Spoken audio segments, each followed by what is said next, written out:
What would happen if there was no food in the grocery store for the next week?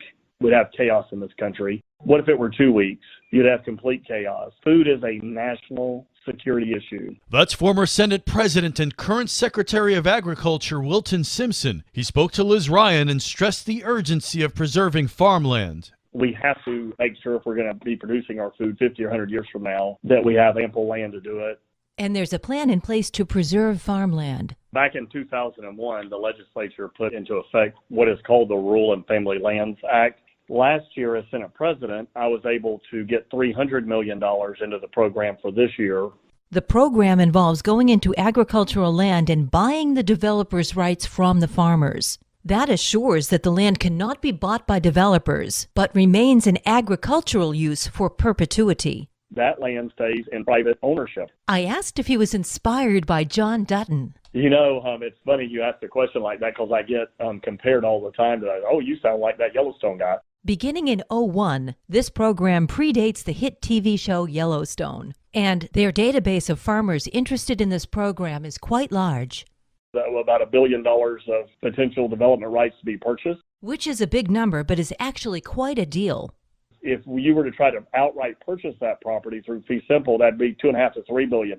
There are 4 parcels of land in this area already participating in this program. The Randy Bird Farms, Satura, Wesley Smith Family Farms, Singleton Family Farms wants to participate, and they're in St. John's, Flagler, and Putnam County.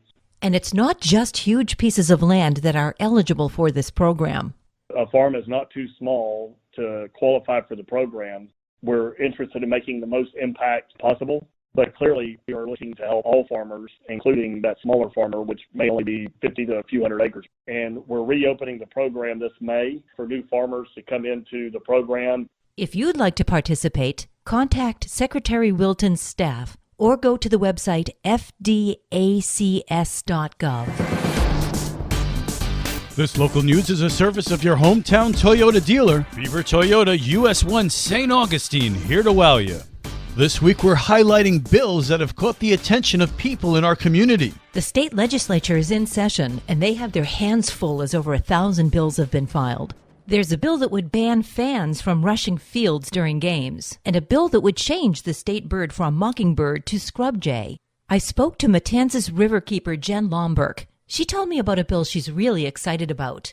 Senate Bill 172 and House Bill 177. So this is called the Safe Waterways Act. And basically it would require the Departments of Health to do water quality testing and to close beaches and swimming places when dangerous conditions exist, particularly when fecal bacteria levels are higher than what has been deemed safe for people to come into contact with.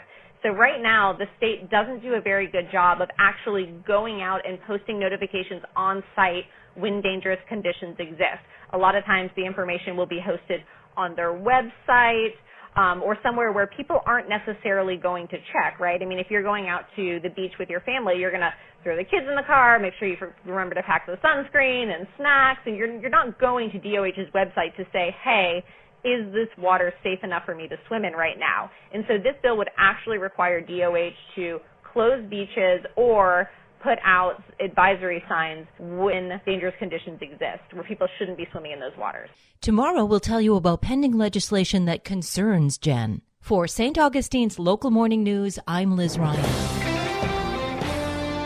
Florida's 7th District Senator talks about why he supports proposed changes to the school voucher program. Travis Hudson says that the changes expand upon the current system. If you want to keep your kid in public school, you're certainly allowed to. If you want to homeschool your kid, you're allowed to through this voucher program. And we have a step-up act that we're essentially beefing up. But if you believe that your child should be in a different school that's outside of the traditional public school system, you will be getting the dollars back that you spend on education, so that every child and every parent gets the same exact amount of dollars. You still have to pay the difference if you go to a private school, but you will get the same amount of dollars that you've put into the system. Not everyone is in favor of the changes. The argument that I'm hearing is we should throw more money at our public school system. Well, number one, we are, but think about what the argument that they're saying. We don't want to teach as many kids, but we should get more money. That's just not flying with some of our members. We want to make sure that every child is treated the same, no matter how they're getting their education. Hudson says the concept of the money following the child is something that he has supported for a long time. For St. Augustine's Local Morning News, I'm Rich Petchke. And now you're up to date with St. Augustine's Local Morning News. I'm Rich Carroll.